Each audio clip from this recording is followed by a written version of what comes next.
Hi, everyone. Welcome back to Taking the Lead. I'm your host, Ken Jacobs. And unless this is your first time watching the podcast, you know that Taking the Lead is the video podcast where I get to interview great leaders from the fields of PR and marketing and communications. We don't talk that much about marketing and communications. It is all about leadership, leading humans, inspiring those on your team and others.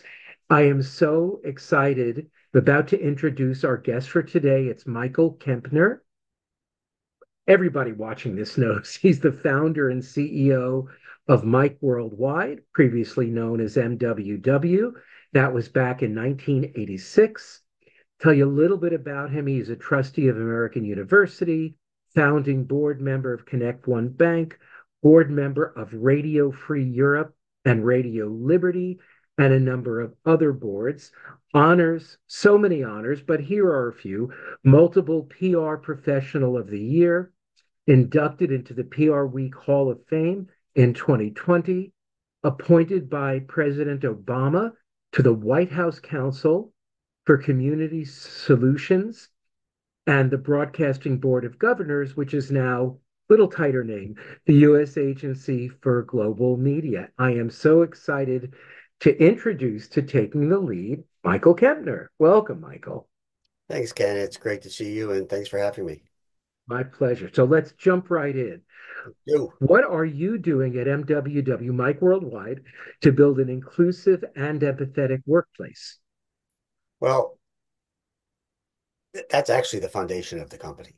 If you look at our core values, they're two things. It's empathy and curiosity. The fact is that even when I talk to my children or to my employees, I stress several things. And I truly believe that if you really practice empathy, if you really feel it in your soul. If you truly put yourself in somebody else's shoes in a true manner, it's almost impossible to make the wrong decision. So if you are curious, which means you're a lifetime learner, and you are truly empathetic, it's hard to make the wrong decision. Uh, and you'll give yourself the tools to continue to grow and evolve as a leader. So it starts from the top. It starts with what are the priorities of the agency. It starts with uh, it's not what you say, it's what you do, and you have to be very intentional about it. So empathy is something we practice as a core value of the company. Now, tell me a bit about inclusivity. How are you driving that at Mike Worldwide? Well, inclusivity, if we're talking about D&I, if we're talking about other, bringing in a greater BIPOC community into the organization, first off, if you know anything about my background, I know you do, and if you read what I write, if you see my public statements, again, that's how I grew up. This is an agency that has been um, all about diversity, representation, justice since we started, before there was anything called DE&I, before it was a thing, it was always our thing. But again, it's all about intentionality. We have a very strong um, uh, chief people officer. We have a strong D&I, DI and J, we put a J in for justice, practice. And again, we spend a good part of every meeting talking about how do we become more inclusive? How do we become more diverse? How do we become more representative? And even to the point where it is part of how we measure the performance of our executives. X, you got it. You got to look at the numbers. You got to be willing to look at the numbers. It takes courage, but I think it's the only way. So, what can leaders do to support and drive something so critical today, employee well-being? Again, I mean, I know I'm being redundant, but it goes back to intentionality. I mean, the fact is that to understand the employee workforce today is to understand that mental health, personal care, is much greater priority than it was when you and I were first in the business. It probably always should have been a priority, but again, it was not something that people really thought about. It was about grinding it out, toughen up, um, you know, uh, no wimps here. The fact is, but today, people do understand that, this is a difficult job. There is a great deal of pressure. People have issues in their lives, that which they bring to work and they bring work home. So to make self-care and mental health a front and center issue is critically important. I mean, we have many programs here. One of my favorites is something we call pre-PTO. So if you join our firm, we actually give you a week off that we pay for before you start. So we don't Wow. want you jumping from one job to the next. Go relax, take your time, go enjoy yourself with your family because this is a career. PR is a lifestyle, it's not just a job. And it is a career that has a lot of pressure and a lot of stress in it. So we know how difficult the job is. So I often say my job is to make sure we don't make it any harder, but really our job is to try and make it easier. So we have so many programs up and down that deal with mental health and personal care. But one of my favorites is to make sure people take a week off on us before they start. I left the world of PR agency life in 2006, but if I ever want to come back, a week off paid, Uh, tempting. But and So at this point in your career, you're not really leading teams, you're not really leading individuals.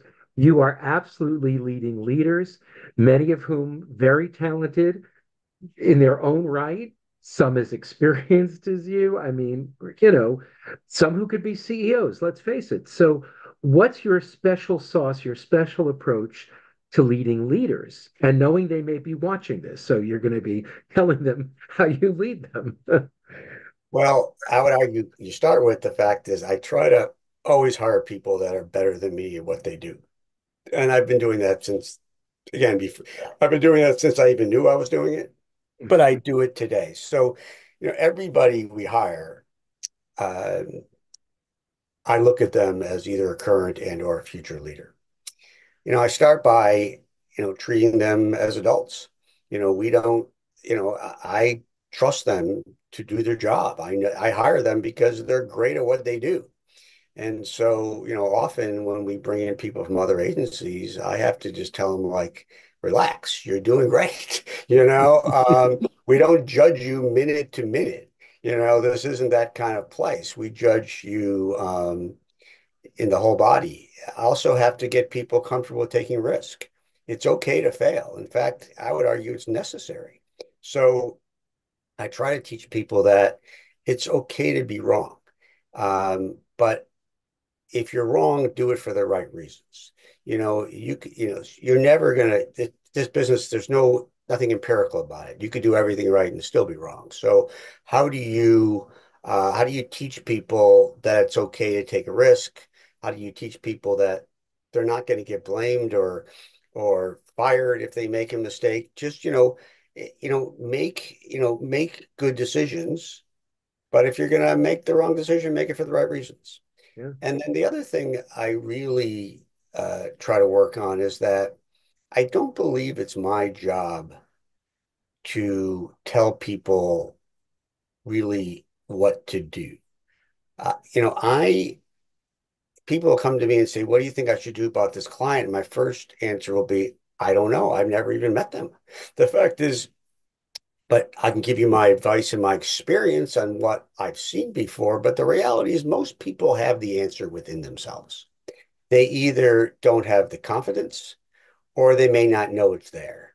So my job again is not to make the decisions, but my job is to help people come to the best possible decisions. So my job is more of a coach and getting them comfortable um, and secure in doing what they know is the right thing. It's interesting to me you mentioned the word coach because when you said, I know they have the wisdom within them, my job is to help them bring it out. That's such a coaching perspective. That's such a belief that all coaches have. So you've gone beyond training to mentoring to coaching, which that's how you grow a business, right? You don't grow a business by just doing all the time. So So the other thought I to you have to comment hire on, oh, go you ahead. have to hire great people and you have to trust Yeah. them. Yeah. You mentioned failure. I always put failure in quotes, but I want to celebrate. There are leaders throughout history who have been public about and celebrated their failures, air quotes. I mean, Edison, Bill Gates, Ella Fitzgerald, the Beatles, Yeah. Dolly Parton. They celebrated the fact they accept, they know that failure, they didn't use air quotes, that's a newer thing, but it's the idea that they knew that failure was a step on the road to success and they didn't hide it. They don't hide the failures, they celebrate them. So you haven't worked for anyone in around 40 years, right? Other than your clients and stakeholders and teams, but you really haven't worked directly for anyone in something like 40 years. So who are one or two leaders from the world of PR that you admire and why? So, first off, I mean, you said it right. I mean, you work for your employees and you work for your clients. And so, you may not have a boss in a traditional sense, but you have a lot of bosses. Um, and particularly in this era where the employer-employee relationship is very different. You really do need to make sure that your employees are first, and you very much have to manage that way. But when I think about great communicators, my brain always goes somewhere else, not really in PR per se. So I look at one of our clients right now, Kathy Engelbert, who's the commissioner of the WNBA, and before that was the CEO of Deloitte. And I've known Kathy for a long time, and I look at her and I actually watch her. I even study her sometimes, and in her level of empathy combined with her strength. I mean, she in many ways has turned the WNBA from this tertiary league to the hottest sports property in the world. And a lot of that is how she communicates with her people. She has very different stakeholders that have very different priorities. And so I admire her a great deal. Another one of my favorites is looking at Cory Booker. Cory, when you watch Cory, he has a level of, first of all, he's a fantastic storyteller. Cory, Mhm. Cory doesn't talk at you.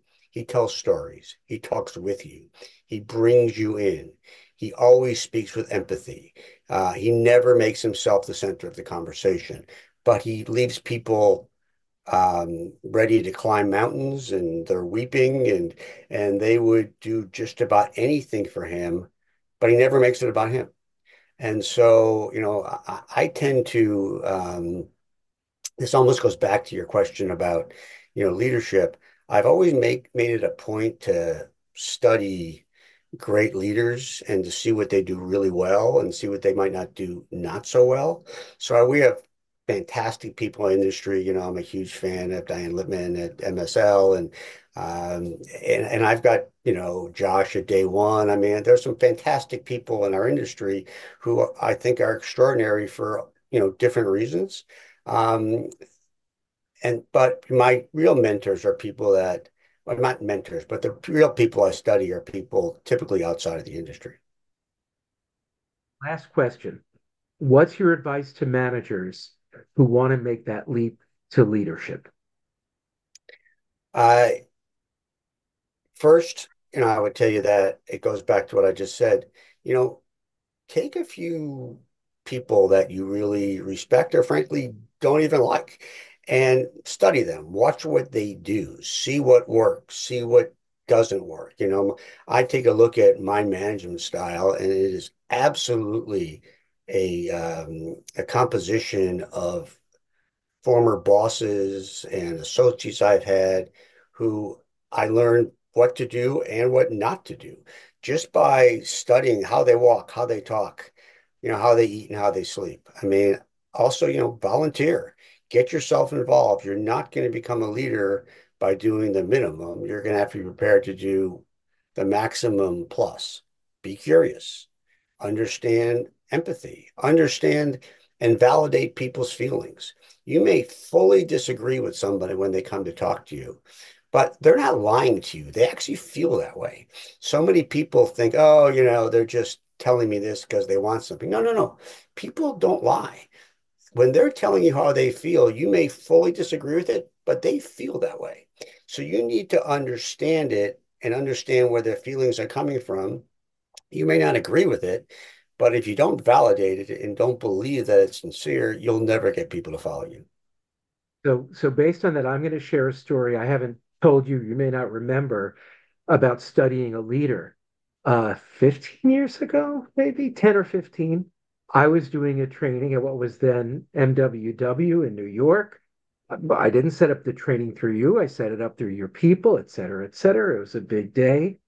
And the CEO of that company, who was you, who was busy as all out, came into the training just to welcome me and wish me luck and wish the attendees a good learning day.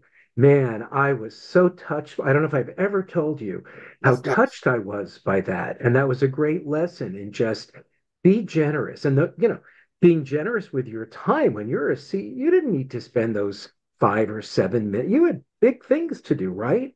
But you came in and I think it pumped your people up. It certainly pumped me up. So 10 or Okay. 15 years later, thank you, Michael Kempner. I remember the session, but Yeah. I would also tell you that you say it's being generous. And I appreciate that. But, the fact is, if you're too busy to be human, Mhm.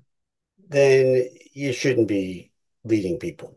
The fact is that it's all about being human and it's understanding, you know, not just what motivates people, but, you know, again, if you just think about what's the right thing to do every day, then it's pretty hard not to do the right thing. And Yeah.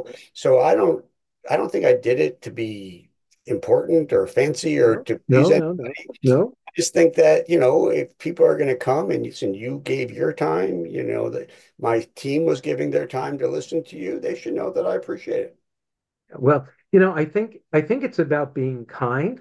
And I think the lesson for maybe everyone today is when you pay someone some kind of kindness, it stays with them for decades, for Yeah, decades. I So cannot we take. do have the ability to bring light into So, people's lives. And that so so thank you again. so when people ask us, like, tell me about your culture, the number one thing is it's a culture of kindness. Hmm. And it's just as easy to be kind as not to be kind. Now, it doesn't mean we're not accountable or we're aggressive No, or like to win. Of course we are. People think being kind and accountable are mutually exclusive. They're not. But you can do something in a kind way and you can do something in a not kind way. So let's pick kind. yeah. And it goes a long way. And part of it, as the CEO, I also work here. So why wouldn't I want to work in a place where people are kind to each other? And that is a critical aspect of how we manage and one of the core foundations of this business. Absolutely. So thank you, Michael. And if our viewers want to get in touch with you, what's the best way for them to do that? They can either email me at mkempner@mww.com or go on my LinkedIn and send me a note. I answer every one of them. If people take the time to send me a note, I will always get back to you and answer them. I can vouch for that. I can vouch for that. Anyway, Michael, thank you so much to all our viewers. I know you got a lot of great leadership insights today. If you'd like to further discuss any of them, any of the points we raised with me, please reach out, ken@jacobscomm.com. I'm going to do it again, ken@jacobscomm.com. Thank you again, Michael. And And until thank you. next time, keep on taking the lead.